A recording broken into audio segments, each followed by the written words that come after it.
कांग्रेस बीबी राम जी को लेकर भ्रम फैला रही है, इसको लेकर क्या कहेंगे कांग्रेस की एक आदत है, जब भी किसी मुद्दे पर हाथ लगाते हैं फेल होते हैं। आप? अच्छा।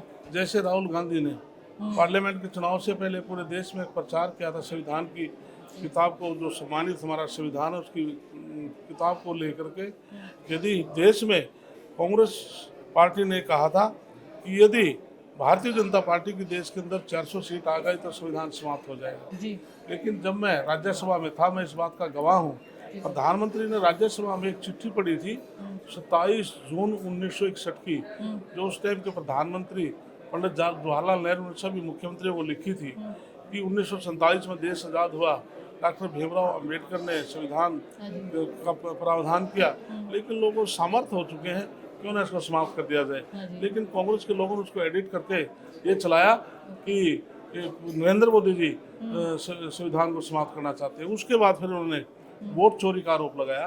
तो मैं ये बात कांग्रेस के साथियों से पूछना चाहता हूँ, जब 2019 में जब लोकसभा के चुनाव हुए, इनकी 52 सीट आई थी, तो अब 2024 में चुनाव हुए तो इनकी 99 सीट आएगी।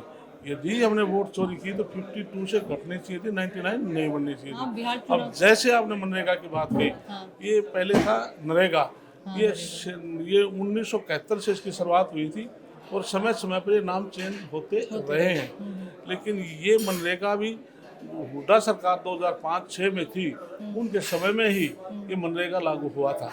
आज बीबी जी राम जी की जो प्रधानमंत्री ने शुरुआत की है, इसके लिए देश का, हरियाणा प्रदेश का हर व्यक्ति सराहना करे।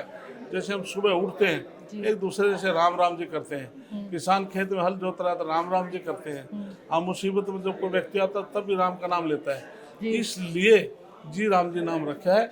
और इसमें जो श्रमिक भाई हैं उनको पूरा स्कोर किया है। कोई श्रमिक यदि अपनी जॉब के लिए अप्लाई करता है, 15 दिन में उसको जॉब नहीं मिलेगी तो उसको 100 रुपये इंसेंटिव उसको दिया जाएगा। अच्छा। यदि 15 दिन के बाद उसको समय ज़्यादा हो जाता है, 20 दिन हो जाते हैं, 25 दिन हो जाते हैं, उसको 200 रुपये उसके खाते में चले जाएंगे। अच्छा। इसके साथ साथ उनको 60 दिन का अवकाश भी दिया है कि 60 दिन वो जैसे गेहूँ की कटाई है, बिजाई है, जीरी की कटाई है, बिजाई है, उसमें काम कर सकते हैं।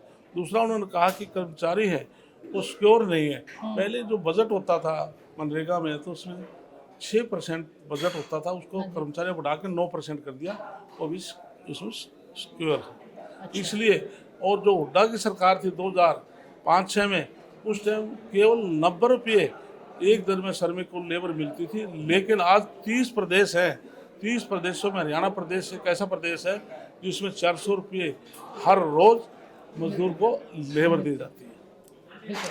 सर, इसके साथ साथ इलीगल माइनिंग का मुद्दा बड़ा गरमाया हुआ है, इसको रोकने के लिए क्या? इसके लिए हमने इन्फोर्समेंट हमने इन्फोर्समेंट स्टाफ अलग से डिप्यूट कर रखा है। उसके बावजूद भी हमने अपने जो एमओ हैं, एएमई हैं, सबको उनको ट्रेनिंग देते रहते हैं कि आप इसमें जो भी कोई ट्वीट आता है उसको देख करके तुरंत उस पर कार्रवाई करें।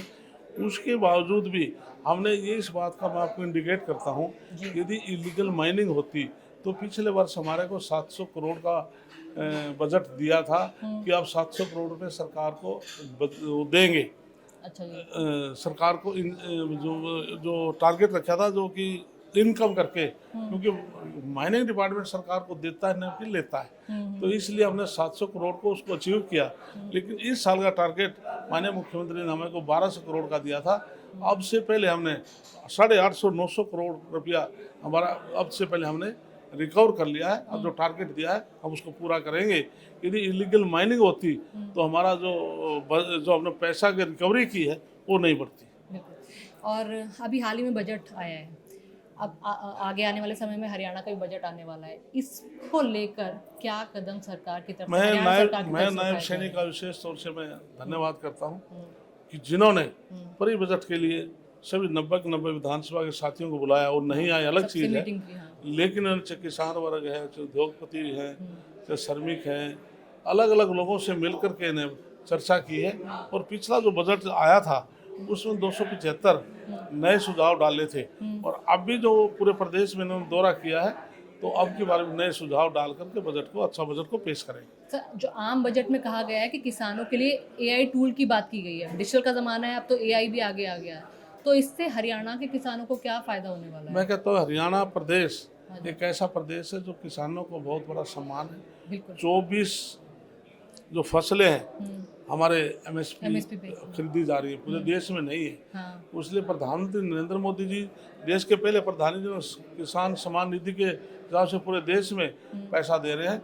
इसलिए किसान, हरियाणा प्रदेश और किसान है बहुत सुरक्षित है। और नायब सैनिक की सरकार, चाहे किसान हैं, चाहे मजदूर हैं, व्यापारी हैं, कर्मचारी हैं, सबकी हितैषी सरकार है।